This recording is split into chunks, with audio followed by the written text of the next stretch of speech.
Hey everyone, happy Wednesday. James Azar here with the CyberHub podcast for your Practitioner Brief for this week. This is our last Practitioner Brief for the week. Tomorrow's a Jewish holiday. I will not be recording tomorrow. I'll be back on Monday though with a lot more, although make sure you tune in to our CISA Talk podcast this week. Also, we have an amazing tech corner coming up on Friday with Robin Bonfi. You're going to love it. I promise you that. A great discussion. But before we get started today, cyberhubpodcast.com, get your practitioner brief, get the PDF. Great feedback from the format yesterday. We're repeating that same format today. So 3 big stories, a bunch of links to other really important stories are available on our PDF. Stories that we don't really go into detail here on the podcast because we're trying to do this in under 5 minutes, although we don't always accomplish that mission. Again, cyberhubpodcast.com. I'll stick it right here on the screen, right here below. You can see it right there. cyberhubpodcast.com. Go there. Don't miss out. Register for our practitioner brief. So let's start with today's practitioner brief, where researchers warn of a high-severity Dell PowerEdge server flaw. Researchers have disclosed details of a recently patched high-severity Dell PowerEdge server flaw, which, if exploited, could allow an attacker to fully take over and control server operations. The web vulnerability itself was found in the Dell EMC IDRAC remote access controller technology, which is embedded within the latest version of Dell's PowerEdge servers. While the vulnerability was fixed in July, the researchers with Positive Technologies who discovered the flaw published a very detailed analysis yesterday. The path traversity vulnerability, labeled CVE 2025-366, found in versions prior to 4.20.20.20, is rated as a 7.1 in terms of exploitability, giving it a high severity vulnerability rating according to an advisory published online by Dell. This is very similar to what was going on with the Zoom app, because that's kind of like one of those vulnerabilities that we can talk about that everyone can relate to, whether you're a practitioner or not. So very similar. According to some of this stuff, there's still people who haven't patched those servers yet, so ensure you do it. That's why we lead off with this. A lot of times these vulnerabilities are published and a lot of people go out and do it. And some organizations, whether you've got an MSP handling it for you, you could be in a data center and you're using these servers and the data center hasn't updated it yet. So just make sure you follow up on this. A lot of ways this can be exploited still in the wild and cause you a headache. So do that. CISA is also warning that attackers are exploiting the F5 big IP vulnerability still. There's now a working model for this where they are actually seeing it being used, and attackers are out in the wild scanning, looking to carry out this attack. Track the CVE 2025-902.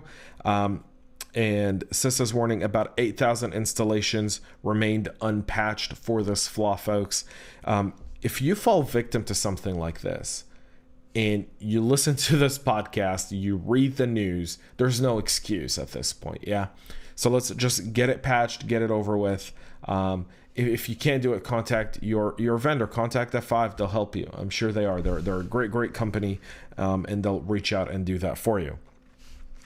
North Korean hackers are behind the VHD ransomware. Kaspersky said in a report published this morning that hackers associated with the North Korean regimes are behind a new ransomware strain known as VHD. There's a lot more details on this on our PDF. I'm going to go over the other headlines, in just a minute. I will say this, though.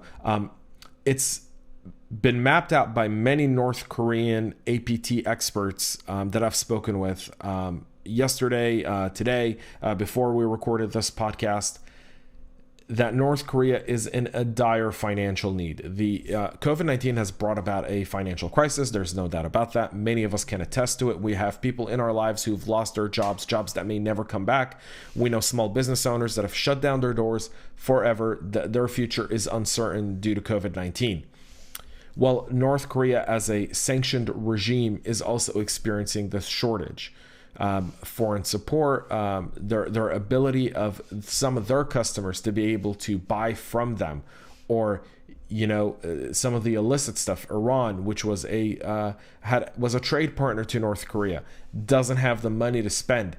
So North Korea is now going to turn to ransomware to try to finance that rogue regime's operations. So just we're going to see more of this, folks. This is just one. You'll see over the next 3, 4, 5 months, over the next year, that we're going to see more and more APTs like Lazarus groups from North Korea go into the ransomware game, because that's how they're going to be financing their operations, because the North Korean regime just doesn't have any more money at this point. Other headlines you'll find in our brief that you can get on our website at cyberhubpodcast.com. Let me stick that right there. So there's new expanded set of espionage charges against 2 former Twitter employees. Magento gets a security update for a severe code execution bug. WordPress plugin bug lets criminals take over your hosting account. A mega data breach today can cost companies up to $392 million to recover from, according to this report article on ZDNet. And global firms delayed key security projects as the pandemic struck. That's it for our Practitioner Brief today, folks. My name is James Azar. You can follow me on Twitter, LinkedIn, Facebook, and any of your favorite social media accounts. Just look me up, James Azar. Can't miss me there. That's it for our Practitioner Brief today. Thanks so much for listening. Thanks so much for tuning in. We're around 2 minutes over. Again, I'm trying to bring this in under 5 minutes, so I'm going to talk really, really fast going forward. I won't be here tomorrow for a Jewish holiday. It is a fast from tonight until tomorrow for Tisha B'Av, which is the destruction of the Jewish temple. It was destroyed twice, both times on this day, so we fast and mourn tomorrow. We do work, we just work on a very, very low fire, as one would say, given the fact that we will be fasting and praying for most part of the day. But that's it for us here today. I'll be back with more on Monday, but again, subscribe if you haven't. Make sure you go to our CISA Talk podcast. If you haven't subscribed to our CISA Talk podcast, please do. We've got some great guests coming up over the next few weeks. You're going to love it. And our Tech Corner coming up on Friday with Robin Bonifay. You're going to love that one as well. Until Monday, folks, stay cyber safe.